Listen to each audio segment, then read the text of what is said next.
Halo, kembali dari libur lebaran yang panjang, break kemarin.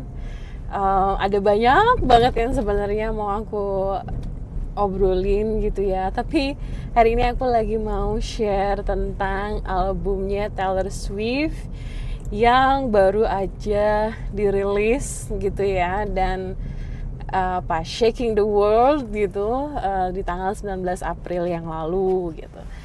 Mungkin kayaknya udah banyak banget yang bahas tentang album ini, surprise-nya apa gitu ya. Tapi mungkin buat yang non Swifties atau yang nggak ngikutin Taylor Swift, jadi ada banyak hal ini adalah album dia yang ke-11 gitu. Dan salah satu surprise-nya itu adalah dia bikin tambahan lagu 15 gitu jumlahnya, jadi double album. In total kalau aku nggak salah ya, mohon koreksi kalau salah, jumlah lagu yang dia rilis di album ini ada 31.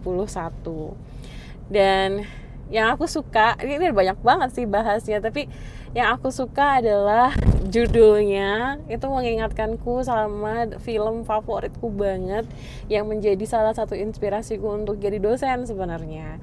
Film itu adalah Dead Poets Society. Pemain utamanya itu Robin Williams almarhum gitu ya. Itu salah satu film yang menurutku yang membekas banget gitu, karena mengajarkan bagaimana kita bisa belajar gitu ya dengan bebas gitu, liberal thinking. Dan kalau nggak salah nih, film ini tuh sebenarnya diadaptasi juga ke film Bollywood gitu ya. Pemainnya Shah Rukh Khan, tapi ya namanya diadaptasi jadi ada perbedaan alur cerita dan eksekusinya, tapi kira-kira idenya sama gitu ya. Kalau nggak salah judulnya Mohabbaten gitu. Dan aku senang banget Taylor Swift itu memilih tema tentang puisi ini sebagai salah satu, menurutku ya, intergenerational means of communication gitu. Mungkin dia, menurutku dalam hal ini dia mencoba untuk mengajak gitu ke generasi dia dan anak-anak muda yang sekarang menjadi Swifties untuk look back lagi gitu ya ke referensi film lama tentang puisi Dead Poets Society ini. Jadi aku di situ seneng banget ketika dia announce gitu judul albumnya Torture Poets Department gitu kan. Terus yang serunya lagi, di video klip dia pertama dari album ini yang judul judul lagunya Fortnite itu, dia berkolaborasi dengan pemain film di Dead Poets Society. Aku merasa itu bentuk iniku ya, kayak ada dua kesukaan gitu ya, dan itu digabung jadi satu gitu. Aku senang banget sih nontonnya. But anyway, kepanjangan kayak introduction-nya. Aku juga mau bahas tentang salah satu lagunya dia yang judulnya, ini banyak banget ya lagu dia yang menurutku secara lirik itu powerful. Tapi ada salah satu lagu yang hari ini aku mau bahas, yaitu judulnya I Can Do It With A Broken Heart gitu. Aku bisa melakukannya dengan patah hati gitu. Dan sejujurnya ketika aku baca judulnya aja mungkin udah bisa menebak sih gitu. Karena kan salah satu yang digadang-gadang adalah dia nggak banyak orang yang menyangka gitu dia bisa launching album baru di tengah tour konsernya dia yang disebut Era Tours itu kan. Kayak banyak orang yang mikir, kok bisa sih gitu, kenapa ya, gila, keren banget gitu. Padahal kan turnya juga seluruh dunia sibuk gitu ya. Udah gitu turnya juga satu kali tur 3,5 jam gitu. Kok masih bisa-bisanya dia launching album gitu kan. Dan itu yang menurutku menjadi salah satu ini ya, menurutku ya, lagu ini I Can Do It With Broken Heart itu kayak memecah stigma gitu. Ketika orang-orang melihatnya dia bisa launching album di tengah tour, keren banget. Lagu ini tuh membuatku tersadar bahwa dia juga cuman manusia gitu. Bahwa ketika dia tour gitu ya, ketika dia konser di tengah kesuksesannya, dia juga sedang mengalami patah hati gitu kan. Dan itu menurutku kayak ini, lagu ini menunjukkan sisi manusiawinya seorang Taylor Swift gitu, bahwa namanya apa, bintang gitu ya, setinggi-tingginya karir seorang bintang gitu, dia nggak bisa apa ya, dia juga nggak bisa lepas dari drama kehidupan, sandiwara kehidupan gitu. Dia juga mengalami patah hati sama seperti orang-orang pada umumnya gitu. Itu satu hal yang aku appreciate dari lagu I Can Do It With Broken Heart. Dan ketika aku pertama bukan denger sih, aku nontonnya yang di YouTube ya, jadi aku nonton lirik videonya, yang langsung lirik videonya aja langsung ngasih lihat aku cuplikan-cuplikan ketika dia konser kan. Dan udah gitu lagunya itu apa namanya, cuplikan konser itu ada lirik-lirik lagu dia yang menurutku tuh kayak ini memberikan sisi berbeda caraku memahami konsernya gitu. Karena kan aku nonton konsernya dia Eras itu di Disney Channel ya. Waktu aku nonton kayak wah ini banget apa namanya, menikmati banget gitu pertunjukan yang dia berikan. Tapi habis itu ketika nonton lirik video ini aku tuh kayak merasa oh iya ya gitu.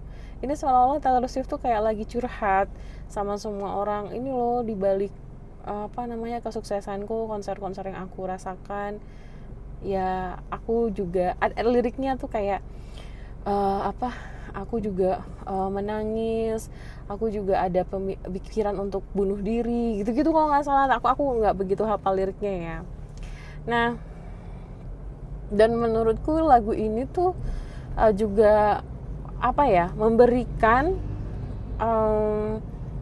pengalaman gitu ya buat orang-orang yang bukan pengalaman sih, sharing pengalaman Taylor Swift yang sangat personal, yang mungkin bisa relate pada orang-orang yang juga mengalami hal yang sama atau isu yang sama, isu yang ketika kita di puncak kesuksesan, puncak karir, banyak yang sebenarnya tidak melihat apa pengorbanan yang kita lakukan, apa struggling yang sedang kita hadapi gitu. Dan mau nggak mau akhirnya kita memaksa diri untuk, ada di situ liriknya dibilang fake it till you make it gitu. Ya udahlah gitu, kayak nggak semua orang harus tahu apa kesedihan yang aku alami, dan aku tetap bisa melaksanakan ini atau melakukan ini walaupun aku sedang patah hati gitu.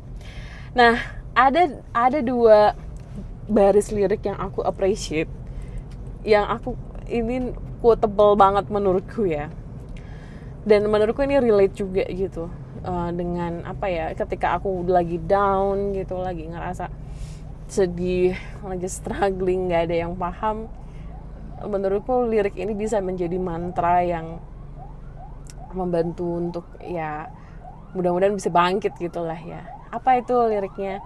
Jadi sorry, ada ambulan, aku harus minggir dulu. Oke, udah bisa. Nah, apa itu liriknya? Jadi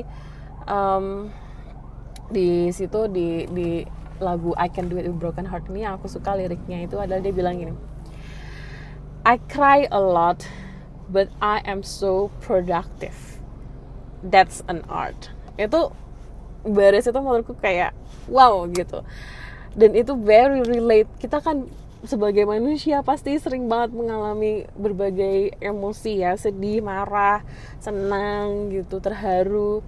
Dan di situ dia tuh bilang I cry a lot, menurutku tuh kayak dia termasuk orang yang jujur sama perasaannya gitu. Kalau dia sedih ya udah nangisin aja gitu. Gak kebayang kan, kita kan kebayang Taylor Swift nangis kayak gimana, tapi ketika dia bilang I cry a lot, itu mungkin nangisnya tuh yang sesenggukan, teriak-teriak, yang pokoknya nangis-nangis aja gitu kan.